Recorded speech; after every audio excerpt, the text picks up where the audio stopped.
దేవునికి మహిమ కలుగునుగాక. ప్రియులారా, భస్మ బుధవారం ఈరోజు. భస్మ బుధవారం గురించి తెలుసుకుంటే తప్పేముంటుంది? ఎందుకు ఈరోజు నుండి భస్మ బుధవారం, ఈ లెంట్ డేస్ ఈ బుధవారంతో ప్రారంభించబడుతుంది? ఇందులో ఉన్న విషయాలను మనం తెలుసుకున్నప్పుడు కొంత అవగాహన మనం చేసుకోగలిగితే మన ఆత్మీయ జీవితానికి ఏమైనా ఉపయోగపడితే ఈ ఆత్మీయ సత్యాలు మనం నేర్చుకోవడంలో తప్పు ఏమీ లేదు. ప్రతి దానికి ఒక చరిత్ర ఉంటుంది. చరిత్రను తెలుసుకోకపోవడమే తప్పు. తెలుసుకుంటే దీని వెనుక ఉన్న లేఖనాల ఆధారంగా ఏర్పడిన ఈ లెండేస్ని బట్టి కొంత అవగాహన రావాలి అన్న ఉద్దేశంతో తెలియని వారికి తెలిసేటట్టు, తెలిసిన వారు అర్థం చేసుకునేటట్టు ఈ లెండేస్, ఈ భస్మ బుధవారంతో ప్రారంభించబడుచున్న ఈ భస్మ బుధవారమును గురించిన చరిత్ర మనం తెలుసుకుందాం. ప్రియులారా, భస్మము అంటే బూడిద. భస్మము అంటే బూడిద. బూడిదకు మనకు ఏంటి సంబంధం? మన భక్తి జీవితానికి బూడిదకు సంబంధం ఏమిటి? సంబంధం ఉంది. అందుకోసమే మీకు చెప్పాలని నేను ఆశిస్తున్నాను. స్కిప్ చేయకుండా ఈ యొక్క సబ్జెక్ట్ చరిత్ర ఆధారంగాను, లేఖనముల ఆధారంగాను మీకు చెప్తూ ఉంటే చక్కగా విని తెలుసుకోండి ప్రియులారా. తప్పేమీ లేదు. సంగతులను తెలుసుకోవడంలో తప్పు లేదు. అవి ఆచరిస్తే ఎలా ఉంటుందో, ఆచరించే వారి యొక్క జీవితంలో ఎందుక తెలుసుకోవడం తప్పేముంటుంది? మంచిది ప్రియులారా. ఆది కాండం 18వ అధ్యాయం 27వ వాక్యాన్ని నేను చదువుతూ ఉన్నా. ఆ స్థలమంతటిని అందుకు అబ్రహాము, ఇదిగో ధూళియు బూడిదయునైనా నేను ప్రభువుతో మాట్లాడ తెగించుచున్నాను. అబ్రహాం గారు ఎంత తగ్గింపు జీవితాన్ని ఇక్కడ ప్రదర్శిస్తున్నాడో మనం చూస్తూ ఉన్నాం. నేను ధూళియు బూడిదనై ఉన్నాను అంటున్నాడు. ఎందుకుని ధూళి బూడిద అని ఎందుకు ఆ మాటలు వాడాల్సి వచ్చింది? మనం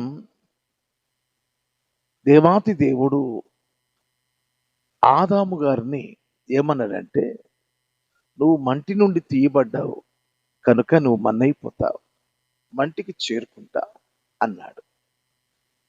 అంటే మంటిలో ధూళి ఉంది. బూడిద మనం నోవహు మొట్టమొదటిగా బలిపీఠము కట్టి ఆ బలిపీఠం మీద పవిత్రమైన కొన్ని పక్షులను, కొన్ని జంతువులను దహన బలి చేశాడు. ఆ దహన బలిలో బూడిద ఉంది,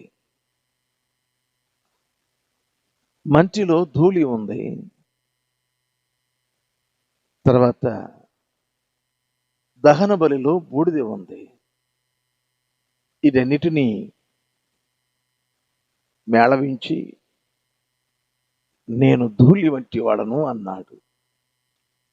నేను కాలిపోయి బూడిదేమంటే వాడను అన్నాడు. తగ్గింపు జీవితానికి ఇది సూచనగా ఉంది. మానవుని జీవితం ఏ పాటిది అనేది చాలా మందికి తెలియాలి అంటే భక్తులు మాట్లాడిన మాటలు కూడా మనం జ్ఞాపకం చేసుకోవాల్సి ఉంది.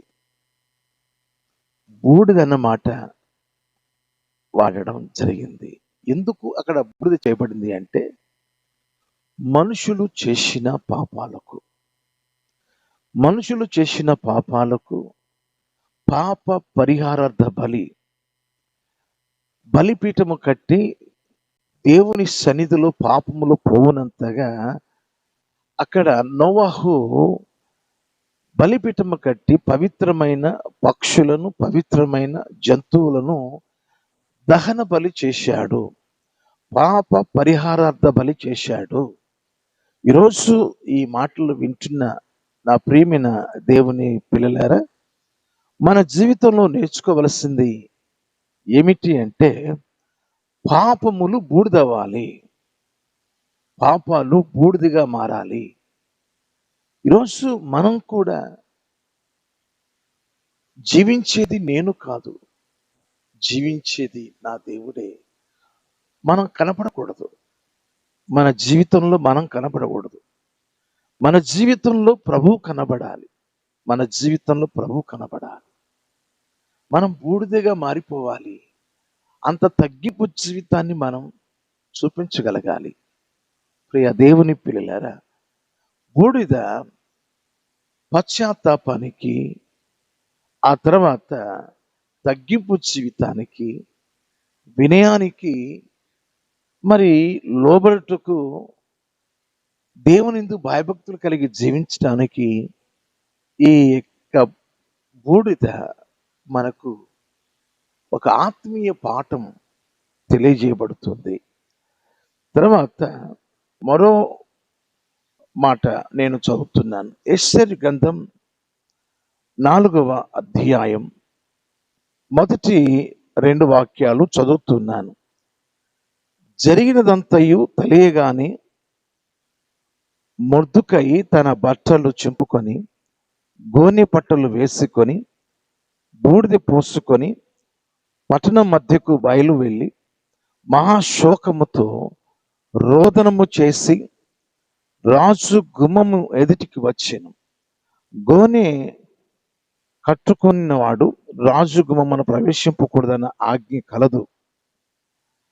రాజు యొక్క ఆజ్ఞయు శాసనమును ఏ సంస్థానమునకు వచ్చాను అక్కడ ఉన్న యూదులు ఉపవాసం ఉండి మహా దుఃఖములోను ఏడుపులోను రోదనములోను మునిగిన వారైరి.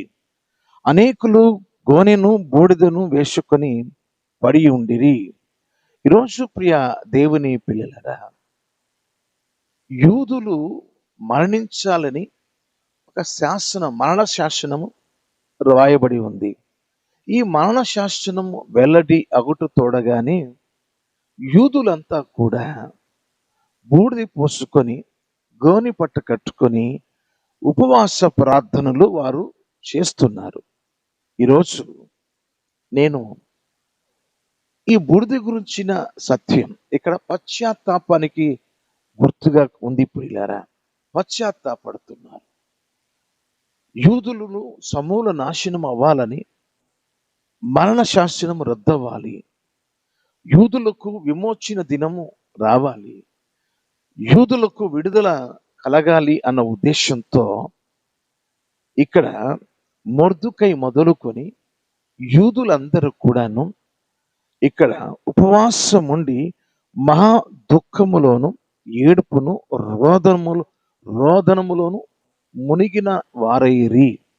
కనుకనే వారికి విడుదల కలిగినది. బూడిద పోసుకొని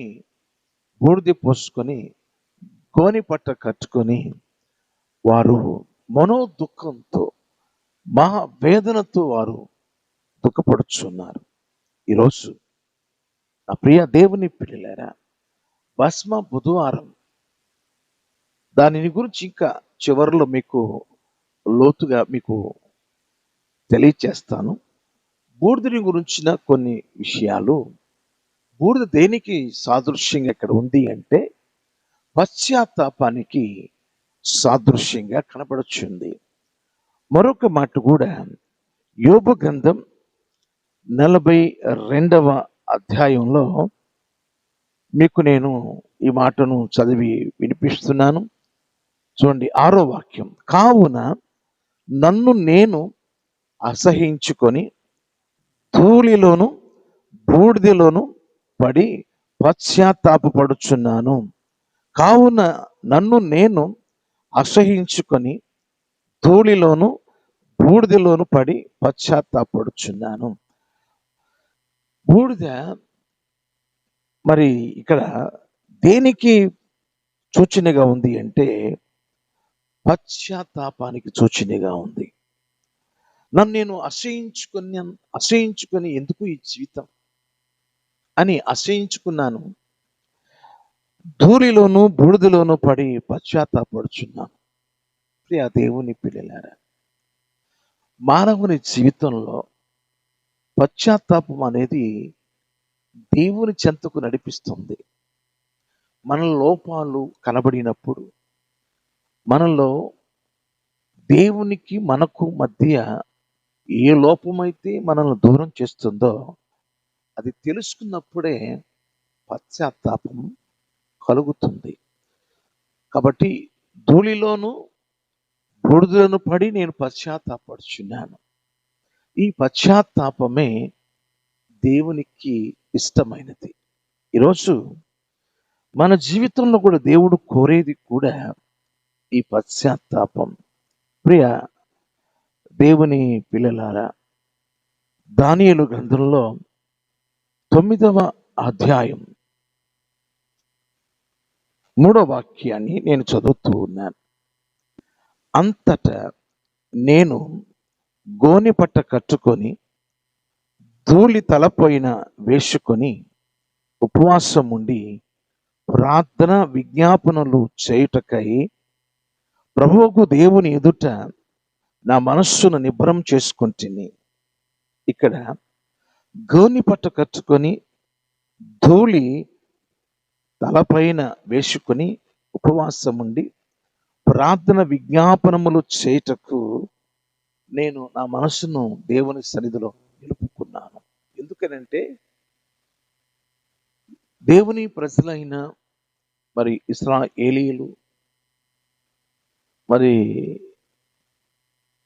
70 సంవత్సరాలు బబులోను చెరలో ఉన్నారు.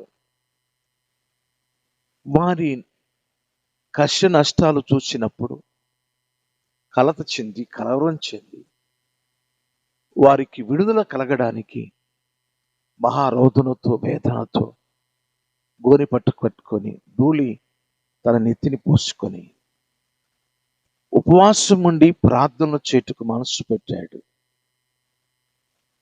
ఇశ్రాయేలులకు విడుదల కావాలి అని ప్రార్థన చేస్తున్నాడు. అంటే ప్రార్థన విజ్ఞాపన ఇది వినయానికి సూచనగా ఉంది. వారి పక్షంగా, ఇశ్రాయేలు పక్షంగా తన వంతు తాను వారి విడుదల కొరకు ప్రార్థన చేస్తున్నాడు. చాలా శ్రేష్టమైన విషయాలను మనం ధ్యానం చేసుకుంటూ వస్తూ ఉన్నాం.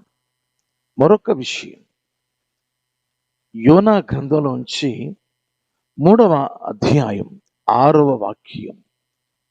ఆ సంగతి నినివే రాజునకు వినబడినప్పుడు అతడును తన సింహాసనం మీద నుండి దిగి తన రాజవస్త్రములను తీసివేసి గోనెపట్ట కట్టుకొని బూడిదలో కూర్చుండెను. రాజుగారు, నినివే రాజుగారు ఏమి విన్నాడు? ఆ పై వచనంలో ఉంది, 5వ వాక్యంలో. నినివే పట్టణం నాశనమగునని ప్రకటన చేయగా నినివే పట్టణపు వారు దేవుని యందు విశ్వాసం ఉంచి ఉపవాసం దినమును చాటించి అందరూ గోనెపట్ట కట్టుకునేది. ఆ సంగతి విని, ఏ సంగతి? ఇక 40 రోజులలో నినివే పట్టణానికి నాశనము కలగబోతుంది. అది విన్న ప్రజలు చిన్నలు మొదలుకొని పెద్దవారి వరకు కూడా, పశువులు కూడా మరి ఉపవాసం ఉండి ప్రార్థించడానికి వారు మనసు పెట్టారు. మనసు పెట్టి గోని పట్టులు కట్టుకొని వారు బూడిద పోసుకొని పశ్చాత్తాపడుతున్నారు. దేవుని సన్నిధానంలో ప్రార్థనలు చేస్తున్నారు. రాజు సహితం తన సింహాసనం మీద నుండి దిగి తన రాజవస్త్రములు తీసివేసి గోని పట్ట కట్టుకొని బూడిదలో కూర్చుని ఇక ప్రార్థిస్తున్నారు. ప్రార్థన చేయడం ఆరంభించినారు. ఈరోజు ప్రియ దేవుని పిల్లలారా, ఒకసారి ఆలోచన చేయండి. అక్కడక్కడ ఈ బూడిద గురించిన విషయాలు మనం వింటూ వస్తూ ఉన్నాం.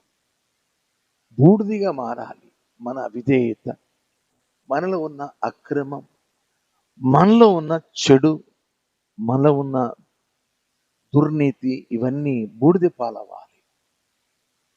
దాన్ని తెలియజేసుకోవడానికి భక్తులు బూడిద పోసుకున్నారు. ఒక్కోసారి మనం దేవుడు చెప్పిన మాట వినక తిరుగుబాటు చేస్తూ ఉంటాం. అవిధేయత కలిగి దేవునికి దూరస్థలంగా మారిపోతాం. కాబట్టి అక్కడ ఒక గర్వపు అహంకారపు జీవితం మనలో ప్రారంభించబడిన తర్వాత ఆత్మీయ అహంకారంతో ఒక్కోసారి దేవునికి విరోధంగా జీవిస్తున్నప్పుడు ఇటువంటి ప్రార్థనలు, ఇటువంటి పశ్చాత్తాపంతో కూడిన ప్రార్థనలు, రాజు సహితం ప్రజలు అక్కడ ప్రార్థనలు చేస్తూ వస్తున్న సంగతులు మనం వరుసగా నేర్చుకుంటూ వస్తున్నాం ప్రియులారా. కాబట్టి ఈరోజు ఆలోచన చేద్దాం. మరి అబ్రహాం గారి గురించి, మొర్దెకై గురించి, దానియేలు గురించి, మరి యోబు గురించి, నినివే ప్రజల గురించి, ఆ నినివే రాజు గురించి కూడా మనం విన్నాం. ఈ చదువుకున్న ఈ భాగాలలో బూడిద ప్రస్తావన వచ్చింది. ఇది పాత నిబంధన సంబంధించిన విషయం. దాని ద్వారా మనము ఏమి నేర్చుకుంటున్నాము అంటే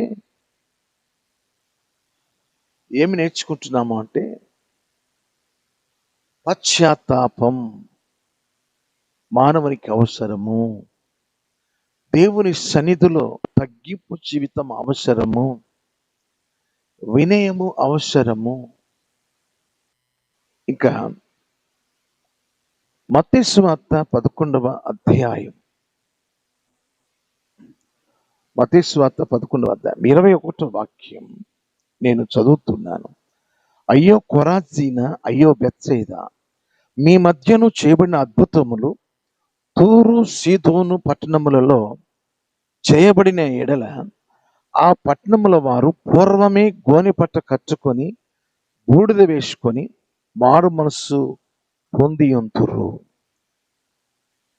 కొరాజీన, బెత్సైదా, మీ మధ్య జరిగిన అద్భుతాలు తూరు సీదోను పట్టణంలో కానీ జరిగి ఉంటే అక్కడ ప్రజలు గోనెపట్ట కట్టుకొని బూడిద పోసుకొని మారు మనసు పొంది ఉండేవారు.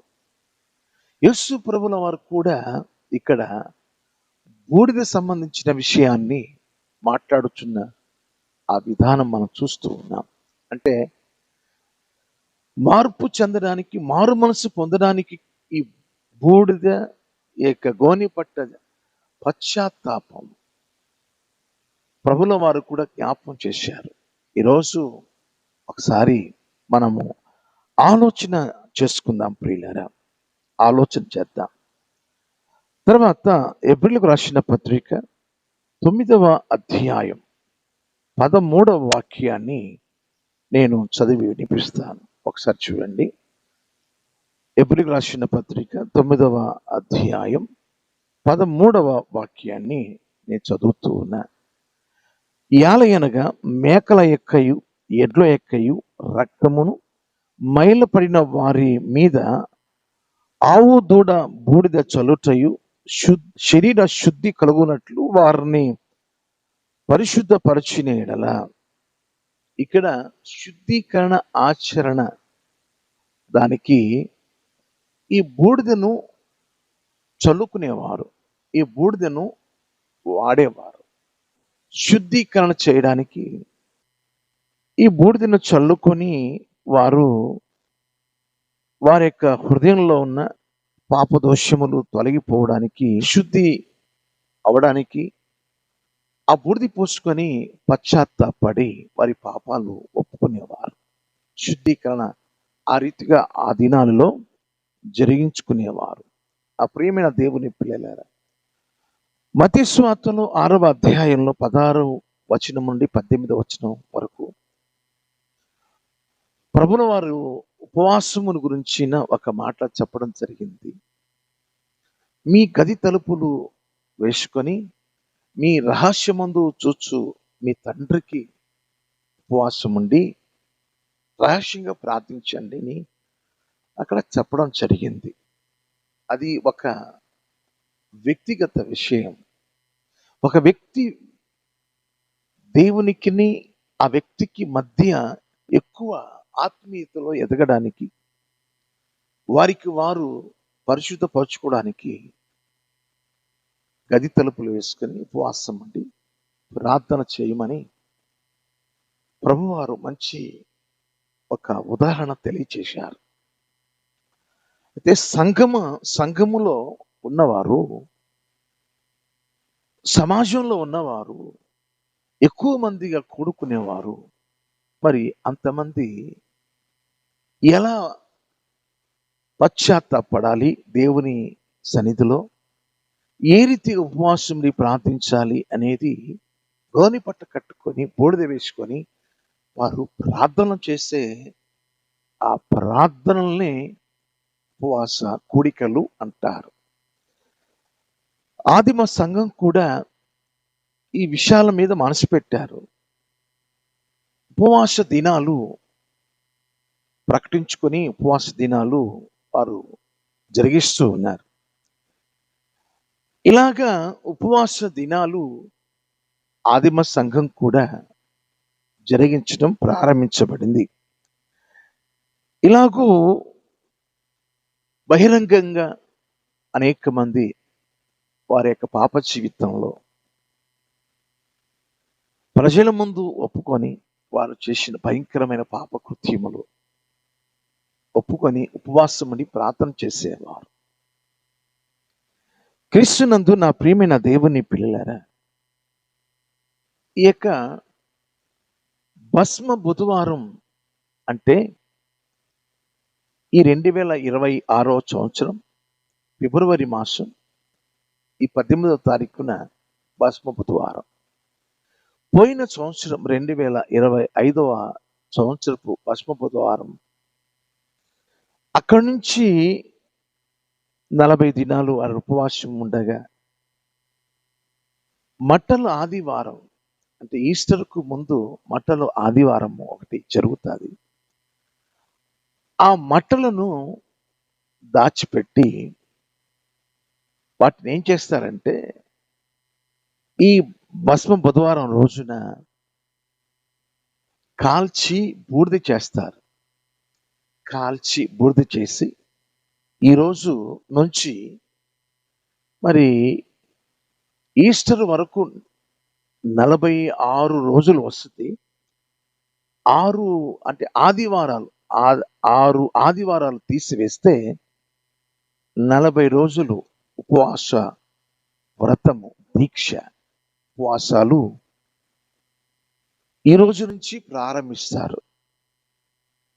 ఆ మట్టలు కాల్చబడి వచ్చిన ఆ బూడిద మొట్టమొదటిగా 6వ శతాబ్దంలో పోప్ గ్రెగోరీ ఆయన ఈ యొక్క భస్మ వారాన్ని ప్రారంభించి ఈ మట్టలను కాల్చి వారి నొసటిన సిలువ గుర్తు వేసి పంపించే ఆ క్రమము గ్రెగోరీ పోపు గారు ప్రారంభించారు. ఆ తర్వాత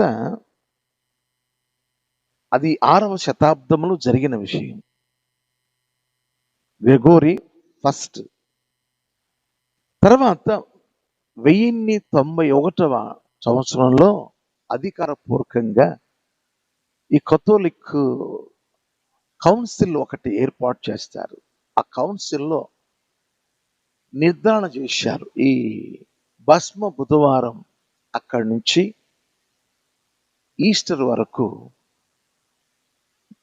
ఈ 40 దినాల ఉపవాస కోడికలు ప్రారంభించబడింది. కథోలిక్ వారు ఈ కార్యక్రమాన్ని ప్రారంభించారు. ఆ తర్వాత ప్రొటెస్టెంట్స్ అనబడిన పాస్టర్స్ కూడా Lutheran, Bible mission, CSI, ECI, Baptist, Methodist, ఇలాగా సాల్వేషన్ ఆర్మీ, ఇంకా అనేకమైన ఇంటర్నేషనల్ మినిస్ట్రీస్ వారు ఇది మంచి కార్యక్రమం. ఇది 40 రోజుల ఉపవాస కోడికల్లో అనేక మంది రక్షణలకు వస్తారు. ఈ ప్రొటెస్టెంట్స్ పాస్టర్స్ కూడా ప్రారంభించడం జరిగింది. అది 1091 సంవత్సరంలో ఇది స్టార్ట్ చేయబడింది. ఈరోజు ప్రియ దేవుని పిల్లలారా, చాలా మంది దీనిని ఆచరిస్తూ ఉన్నారు. తప్పు అని మనం చెప్పే బదులు వారు కూడా శిలువను గురించిన వార్త 40 రోజులు ప్రచురించడానికి, ప్రభుల వారిని అనేకులకు తెలియచేయడానికి, అన్య జనాంగం రక్షణ పొందడానికి ఇది మంచి అవకాశంగా మంచిగా ఉంది అని ఇంటర్నేషనల్ మినిస్ట్రీస్ వారు కూడా మంచిగా ఉంది అని వారు కూడా ప్రారంభించారు. ఆ రీతిగా ఈ భస్మ బుధవారము అనేది ప్రారంభించబడింది. ఈరోజు ప్రియ దేవుని పిల్లలారా, బైబిల్లో మొట్టమొదటిగా ప్రార్థన ఆదికాండం 4వ అధ్యాయం 26వ వాక్యంలో ప్రారంభించబడింది. ప్రార్థన ప్రారంభించబడింది. ప్రార్థన వేరు, ఉపవాస ప్రార్థన వేరు. ఈ ప్రార్థన తర్వాత 400 సంవత్సరాల తర్వాత న్యాయాధిపతుల కాలంలో ఉపవాస ప్రార్థన ప్రారంభించబడింది. అది ఎక్కడ అంటే బేతేలు అనే ఆ స్థలంలో ప్రారంభించబడింది. న్యాయాధిపతుల గ్రంథం 20వ అధ్యాయం 26వ వాక్యంలో ఈ బెన్యామీనీయులు 2 పర్యాయాలు ఈ బెన్యామీను గోత్రపు వారు మిగతా గోత్రాల వారిని 2 పర్యాయాలు ఓడించారు. జరగకూడని ఒక అక్రమ కార్యం జరిగింది. వారు ఏం చేశారంటే నిషేధించినారు తప్పు అని. కానీ బెన్యామీయులు అది సరైనది అని ఆ 11 గోత్రాల వారి మీదకి యుద్ధానికి వెళ్ళి 2 పర్యాయాలు 11 గోత్రాల వారిని జయించారు. ఈ 11 గోత్రాల వారు చాలా దుఃఖంతో వారు ఉన్నారు. 11 గోత్రాలమైన మేము అధిక సంఖ్యలో ఉన్నప్పటికీ బెన్యామీను గోత్రాన్ని ఎందుకు జయించలేకపోయాము అని వారు దుఃఖపడుతూ న్యాయాధిపతుల గ్రంథంలో 20వ అధ్యాయం 26వ వాక్యంలో ఈ 11 గోత్రాల వారు బేతేలులో ఉపవాస ప్రార్థనలు ప్రారంభించారు. వారు ఉపవాస ప్రార్థనలు ఎప్పుడైతే ప్రారంభించారో వారు శక్తి పొందుకున్నారు. వారు శక్తి పొందుకున్నారు. ఈరోజు ప్రియ దేవుని పిల్లలారా, ఎప్పుడైతే దేవుని శక్తిని పొందుకున్నారో బెన్యామీనీయులు పారిపోయారు. వారు ఎదుట నిలవలేకపోయారు. కొద్ది మంది మాత్రమే వారిలో మిగిలారు. సుమారుగా 600 మంది మాత్రమే మిగిలారు. ఈరోజు ఈ యొక్క సమయంలో ఉపవాస ప్రార్థన మనకు శక్తినిచ్చేది. పౌలు గారు చెప్పిన మాట మీకు గుర్తుందా? నేను బోధించిన తర్వాత నేను వర్షనైపోతానేమో అని నన్ను నేను నలగొట్టుకొనుచున్నాను అని కొరింథీయులకు రాసిన మొదటి పత్రిక 9వ అధ్యాయం 27వ వాక్యంలో మనం చూస్తాం ప్రియులారా. అక్కడ తను తాను నలగొట్టుకుంటున్నాడు. గాలిని కొట్టినట్టు నేను పోట్లాడటలేదు గాని ఒకవేళ ఇతరులకు ప్రకటించిన తర్వాత నేనే భ్రష్టునైపోదునేమో అని నా శరీరమును నలగొట్టి దానిని లోపరుచుకొనుచు ఉన్నాను. నేను దానిని లోపరుచుకొనుచు ఉన్నాను. శరీరాన్ని నలగొట్టడానికి ఉపవాస ప్రార్థన చాలా ప్రాముఖ్యమైనది.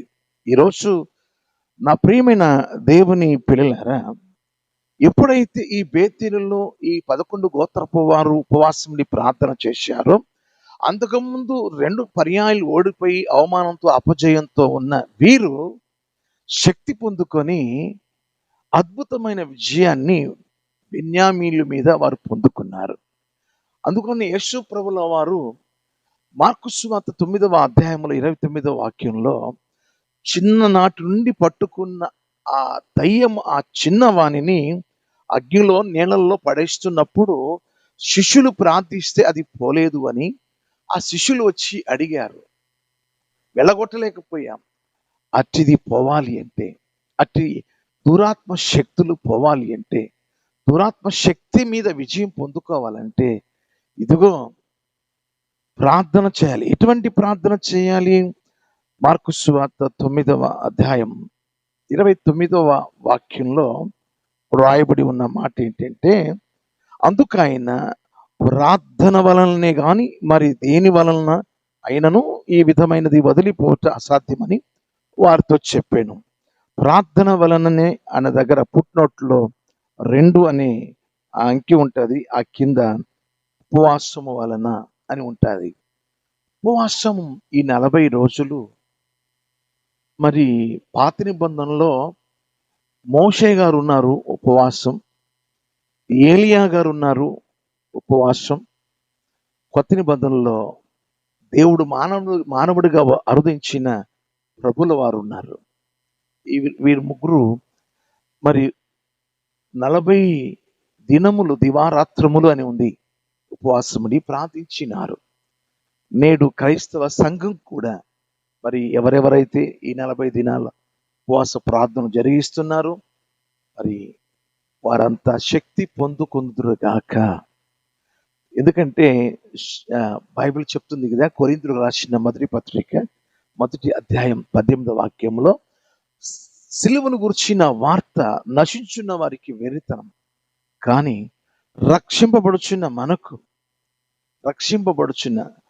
సిలువను గురించిన వార్త నశించున్న వారికి వెర్రితనం, కానీ రక్షింపబడుచున్న మనకు దేవుని శక్తి. రక్షింపబడుచున్న అంటే ఇంకా పరిపూర్ణ రక్షణ ఉందని కదా. అంటే ఎత్తబడే వరకు ఆ రక్షణ మనం కాపాడుకుంటూ ఉండాలంటే సిలువ గురించిన వార్త చెప్పుకుంటూ ప్రభు రాకడ దినాలలో మనకు శక్తినిచ్చేది సిలువను గురించిన వార్త గనుక ఆనాడు బూడిద పోసుకొని గోని పట్టు కట్టుకొని ఎందుకోసం వారు పశ్చాత్తాపడి వారు మారు మనసు పొందడానికి దేవునిలో ఎదగడానికి వారు చేసిన ఆ ప్రక్రియ ఇప్పుడు 40 దినాల శిలువ ధ్యాన ఈ కూడికలకు మొదట ఈ భస్మ బుధవారం అనబడేది నాంది.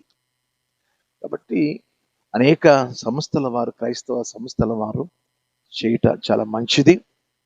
అందులో విశ్వాసంతో కొన్ని దినాలైనా ఉపవాసముడి ప్రార్థన చేసుకొని ప్రభువు రాకడ కొరకు ఆయత్తపడడం చాలా మంచిది.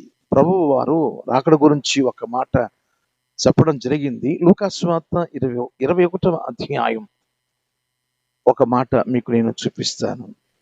36వ వాక్యం.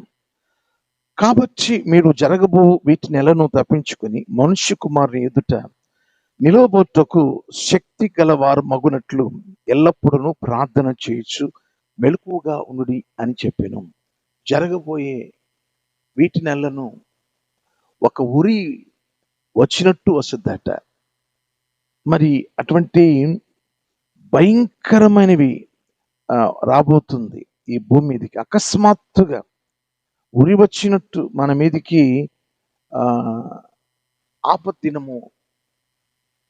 దినము రాబోతుంది. సంఘము ఎత్తబడుతున్నప్పుడు ఆ సంఘంలో ఎవరైనా ఎత్తబడితే అంటే ప్రార్థన శక్తి కలిగిన వారు.